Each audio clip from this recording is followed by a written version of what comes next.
माननीय पंतप्रधान नरेंद्र मोदीजी यांनी विकसित भारताचा संकल्प केला आहे आणि आपण बघितलं असाल की लोकसभेच्या निवडणुकीवेळी जो संकल्पनामा वचननामा आम्ही जनतेला दिला होता तो वचननामा संकल्पनामा पूर्ण करण्याचं हे बजेटचं जो मांडला गेला त्यामध्ये महत्त्वाचे मुद्दे मध्यमवर्गीयाला दिलासा देणारे आहे। खास करून इन्कम टॅक्स 12 लाख रुपयापर्यंत आता ज्याचे उत्पन्न असेल त्यांना इन्कम टॅक्स भरावा लागणार नाही। अत्यंत महत्त्वाचा मध्यमवर्गीयांना दिलासा देणारा अत्यंत मोठा निर्णय झाला आहे। स्टार्टअपसाठी मोठ्या प्रमाणावर योजना करण्यात आल्या। किसान क्रेडिट कार्डमध्ये 5 लाख रुपयापर्यंत आता त्या ठिकाणी मर्यादा वाढवण्यात आली आहे। अनेक योजना म्हणजे या देशाच्या एकंदरीत GDP वाढवण्याकरता ज्या महत्त्वाच्या बाबी आहेत त्याही अर्थसंकल्पात आल्या आहेत। त्यामुळे आजचा अर्थसंकल्प माननीय प्रधानमंत्री मोदींच्या नेतृत्वामध्ये माननीय निर्मला सीतारामन यांनी जो दिला त्या अर्थसंकल्पामध्ये मजबूत विकासाच्या आणि महाराष्ट्राला सुद्धा प्रचंड मोठी ताकद देणाऱ्या या बजेटच्या घोषणा आहेत। अनेक विमानतळं, अनेक रेल्वे स्टेशन, अनेक नव्या रेल्वे आणि मोठ्या प्रमाणावर येणाऱ्या इन्फ्रास्ट्रक्चरला मजबूती करणारं हे बजेट आहे। माननीय देवेंद्र फडणवीसजींनी दावोसमध्ये जे 17 लाख कोटी रुपयाचं इन्व्हेस्टमेंट आणण्याचा प्रयत्न केला आहे या इन्व्हेस्टमेंटला साजेसा असा अर्थसंकल्प देशाच्या सरकारने दिला आहे आणि त्यामुळं एकीकडे महाराष्ट्र सरकार आणि देशाचं सरकार मिळून ज्या पद्धतीचं बजेट केंद्र सरकारने दिलं आहे या महाराष्ट्राला विकसित महाराष्ट्र म्हणून पुढे नेण्याचं बजेट आहे। देशाचं बजेट हे आमच्या राज्यालाही खूप पूरक आहे आणि त्यामुळं शेती, शेतकरी, शेतमजूर, कष्टकरी आणि समाजाच्या शेवटच्या व्यक्तीला मदत करणारं हे बजेट आहे आणि त्यामुळे मी माननीय पंतप्रधान मोदींचं, आमच्या अर्थमंत्री निर्मला सीतारामनजी आणि केंद्रीय मंत्रिमंडळातले सर्व मंत्र्यांचं मी आभार मानतो। मोदीजींचं या ठिकाणी कौतुक करतो की त्यांनी महाराष्ट्र आणि देशाला मोठा दिलासा दिला आहे। विरोधकांनी टीका केलेली आहे की या बजेटमधून महाराष्ट्राला काही मिळालेलं नाही आहे। विरोधकाचं टीका करण्याचं कामच आहे, त्यांचा पक्ष त्यांची जे काही विरोधी पक्षाची भूमिका ते मांडतीलच। पण सर्वात महत्त्वाचं बघा, आज तुमच्या माझ्या सर्वसामान्याकरता जे इन्कम टॅक्स आहे 7 लाखाची लिमिट आज 12 लाख रुपये केली आहे। त्यामुळं बघा किती मोठा सर्वसाधारण जो मिडियम क्लास व्यक्ती आहे त्याला फायदा झाला आहे। स्टार्टअपमध्ये मोठ्या प्रमाणावर त्या ठिकाणी पैसे इन्व्हेस्टमेंट होणार आहे। या ठिकाणी किसान क्रेडिट कार्डची मर्यादा वाढवली आहे। अनेक गोष्टी मला सांगता येईल, त्यावर आता पुन्हा पूर्णच बजेट मला वाचावं लागेल। पण मला असं वाटतं महाराष्ट्राला देशाला मजबूत करणारा बजेट है।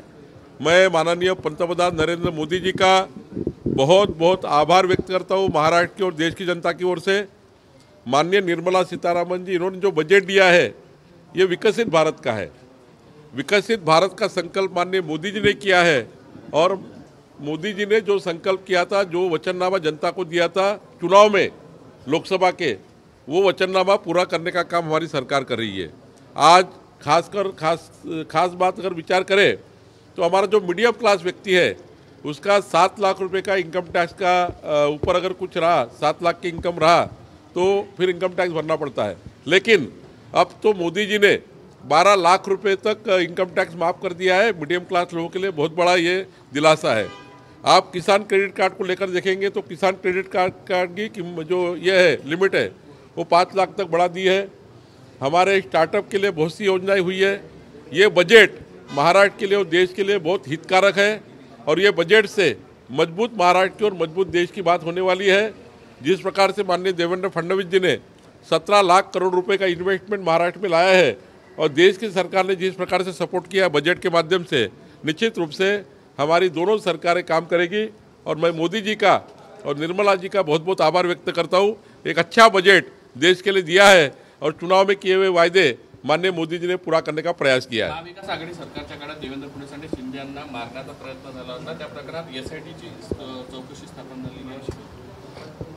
डाव होता महाविकास सरकार। महाविकास आघाडीचा वेगवेगळ्या पद्धतीचे डाव होते, त्यामध्ये आता मला काही डिटेल बोलता येणार नाही, पण निश्चितपणे यावर मी अधिक भाष्य करण्याऐवजी जे काही SIT स्थापन होईल किंवा जी काही SIT स्थापन झाली असेल त्यावर आता पुढचं चौकशी होईल. सर, आपलं सरकार असताना नेहमी आपली भूमिका राहिली की शहरामध्ये 2 विकास प्राधिकरण नको. पुन्हा NITचा मुद्दा आला. NIT हवी की नाही, की NIT नाही, NIT बद्दलचा मुद्दा हा हायकोर्टमध्ये प्रलंबित आहे. आम्ही आता हायकोर्टमध्ये स्पेशल एक वकील नेमतो आहे, कारण एका जिल्ह्यामध्ये एका शहरामध्ये एकच प्राधिकरण असलं पाहिजे. नागपूर शहरामध्ये NIT आणि कॉर्पोरेशन 2 विकास प्राधिकरण ठेवून उपयोग नाही. म्हणून याबद्दलची पुन्हा एकदा नव्याने सुरुवात आम्ही करतो आहे. आम्ही उच्च न्यायालयामध्ये पुन्हा एकदा बाजू मांडणार आहोत. DPTCची बैठक झाली, काय या बैठकीत झालं काय नवीन? DPCमध्ये आज आमचं या सर्व माननीय आमदार महोदय या बैठकीला होते. 1200 कोटी रुपये यावर्षी DPCचा जनरल प्लॅन असला पाहिजे असा प्रस्ताव आम्ही दिला. 250 कोटी SCPचा प्लॅन असला पाहिजे आणि 150 कोटी TSPचा प्लॅन असला पाहिजे. त्याकरता मग आम्ही नियोजन तयार केलं. हे नियोजन परवा माननीय वित्तमंत्री उपमुख्यमंत्री बैठक घेणार आहे. त्या बैठकीमध्ये हे आम्ही बजेट मांडणार आहोत आणि त्यातून आम्हाला 1200 कोटी रुपये जनरल प्लॅन, आता आमच्याकडे 870 कोटी आहे. 870 कोटीवरनं 1200 कोटी कसा होईल याचा विचार आम्ही करू. आमच्याकडे आता 180 कोटी रुपयाचा SCPचा प्लॅन आहे, तो 250 कोटी होईल. 80 कोटीचा आमचा TSPचा प्लॅन आहे, तो 150 कोटीचा आम्ही मागणी करतो आहे. निश्चितपणे वित्तमंत्री आम्हाला नागपूरच्या उपराजधानीला मदत करतील अशी अपेक्षा आहे. आज वित्तमंत्र्यांचे मी आभार मानतो माननीय अजितदादा पवारांचं. त्यांनी जिल्हा परिषदच्या 21, 22 आणि 22, 23 मधल्या ज्या अखर्चित रकमा होत्या 40 कोटीच्या, जिल्हा परिषदकडे पैसे आहे पण अखर्चित रकमाचा मंजुरी नव्हती खर्च करण्याची. माननीय अजित पवार साहेबांनी आज 40 कोटी रुपये ज्या अखर्चित रकमा होत्या त्यांना पुन्हा एकदा खर्च करण्याची परवानगी दिली आहे. खऱ्या अर्थानं हा खूप दिवसापासून प्रलंबित विषय होता. 160 कोटी आमचे IGRकडे आहे, आमच्या नोंदणी महानिरीक्षकाकडे पडलेले आहेत, ते सुद्धा उद्यापर्यंत येतील. ते 160 कोटी पुन्हा जिल्ह्याला मिळतील. एकंदरीत जिल्ह्याला एक मोठी मजबूती करण्याकरता ही DPC होती आणि DPCच्या माध्यमातून पुढच्या नागपूर शहर जिल्ह्याचा विकास करण्याच्या योजना आम्ही तयार केल्या आहे. निश्चितपणे एक चांगला विकास नागपूर शहराचा जिल्ह्याचा होईल.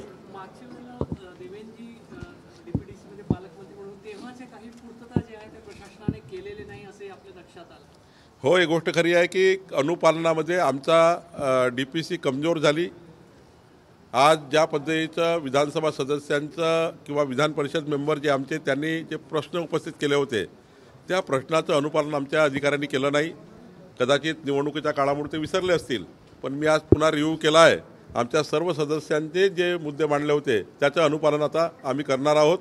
खरं तर ते व्हायला पाहिजे होतं पण ते झालं नाही, पण आता आम्ही करणार आहोत. सर, फडणवीस सरकारने एक महत्त्वाचा निर्णय घेतला होता मेट्रो रिजनमध्ये गुंठेवारीचा, पण त्याच्यात काहीच झालं नाही. अजून फायले होते 1.5 नाही, त्याच्याबद्दल चर्चा झाली. एक कमिटी आता मी कलेक्टरच्या अध्यक्षतेखाली तयार केली आहे.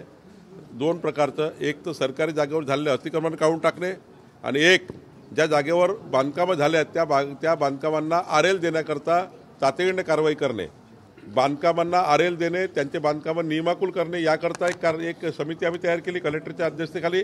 आणि एक सरकारी जागेवरचे सर्व अतिक्रमण पाडून टाकणे याच्याकरता समिती तयार केली आहे. या 2 समित्या महिन्याभरामध्ये आपलं काम पूर्ण करणार आहे. महामेट्रोमध्ये आज आम्ही ठरवलं की जी मेट्रो जी कनानपर्यंत येते शाही मंदिरपर्यंत ती कनान शहरापर्यंत गेली पाहिजे, हाचा एक प्रस्ताव होता.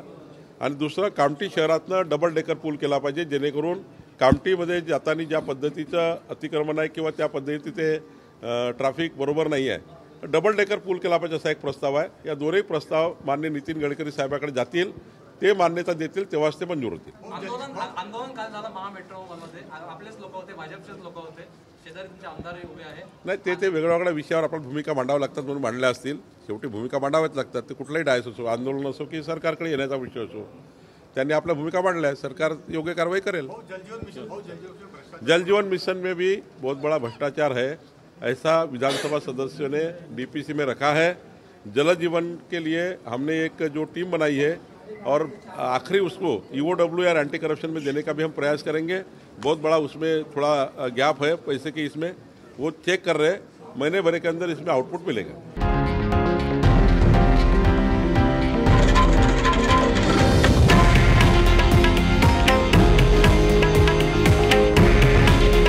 हे आहे देशातील नंबर 1 न्यूज नेटवर्क आणि आपण पाहत आहात TV9 मराठी.